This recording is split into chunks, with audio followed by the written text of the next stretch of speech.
So there you are behind your Dungeon Master screen, watching as your players are determining the correct path forward. They were about to descend from one level to another of your dungeon, and they discovered a deadly trap blocking their path. You left nice, obvious clues for this: a dead body, skewered, and they are concerned about what to do. You're hoping that they are going to think to search the nearby walls in order to find the secret door that you've placed in this dungeon. Then, of course, you realize that the rogue has gone with expertise in perception and has a passive perception of 20. Do you tell him, or do you wait to find out if he's going to search for it?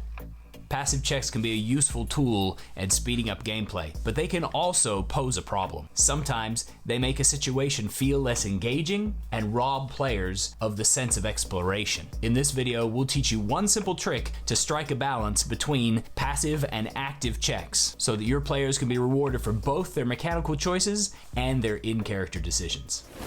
Welcome friends, my name is Timothy, though some people do call me Tim. I am a professional dungeon master, and here on my channel I help you to improve your Dungeons and Dragons game. Let's get to it.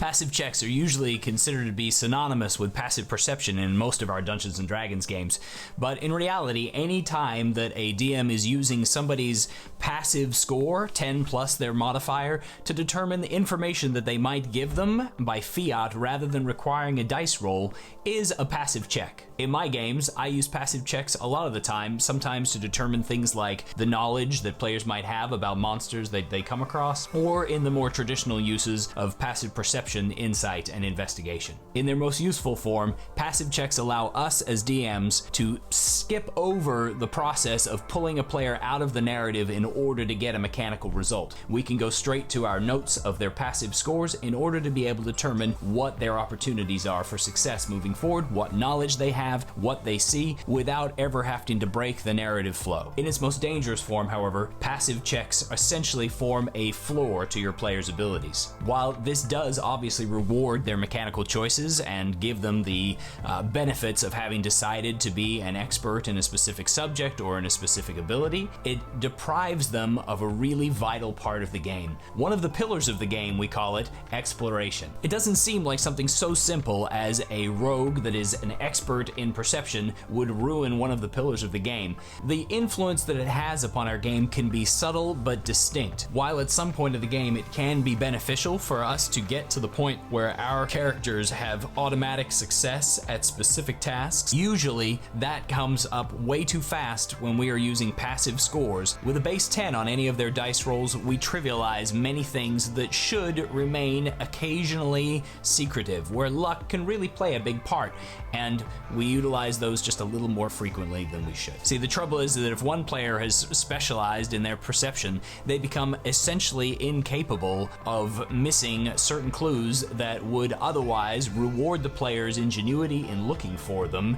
with that sense of discovery and excitement and exploration that is a big draw to a lot of our players. It deprives our players of the opportunity to flex their problem-solving skills, to take note of the fine details and immerse themselves in the world, and when they do, be rewarded for doing so. If anything, the rewarding feeling that we get for discovering something because of our own ingenuity is that high that we are seeking as players more often than perhaps we're just looking for a really lucky bounce of the dice. No matter how much control we feel when we hold that 20-sider in our hands, we always in the back of our mind know it's a bit of an illusion. However, when we notice a fine detail on a map or a weird void of space in what has been described so far, and we determine, hey, I'm gonna check that specific spot because I have a concern that there might be something there, we receive a huge hit of gratification when we're proven to be correct. So at my table, I've come up with one simple trick that solves this problem to at least some degree. It balances out the difference between passive and active checks and allows for both to exist in the same gameplay so that players can be rewarded for their mechanical choices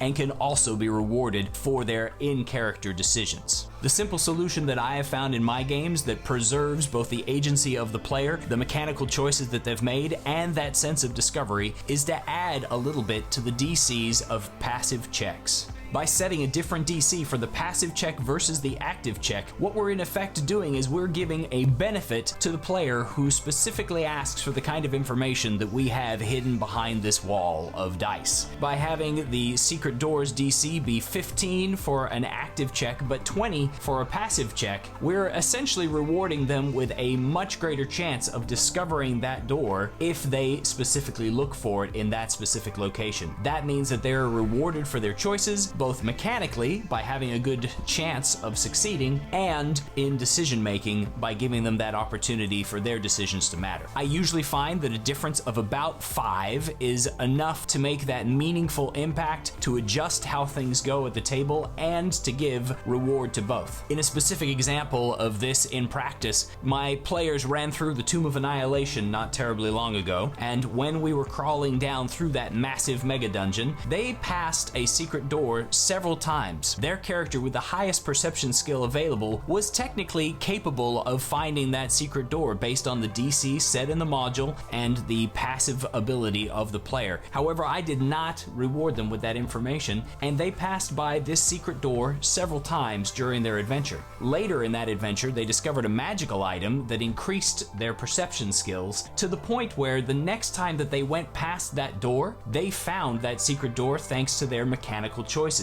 Their higher number was enough to now beat that floor. While other secret doors that they walked past during that same adventure that they were not able to discern because of the change that I had made to the DCs for passive checks, they said to themselves, you know, this seems really suspicious right here. I'm gonna look to see if there's any loose rocks or scratches on the floor that tell me there might be a secret door. And then when they made the check, they found it. The players had a blast finding secret doors, discerning traps, and coming up with answers to the questions that were laying around about them by engaging in the narrative and exploring the world, by trying to discover the information and then discovering it. If I had given all of that information, just vomiting it out upon them while they were searching around the area, while walking around the area, just the moment they walked into the room, they would have lost out on every sense of discovery involved in that and simply had the mild pleasure, hopefully, of hearing me describe something in way too many words. Okay, probably they wouldn't have got any of that pleasure either.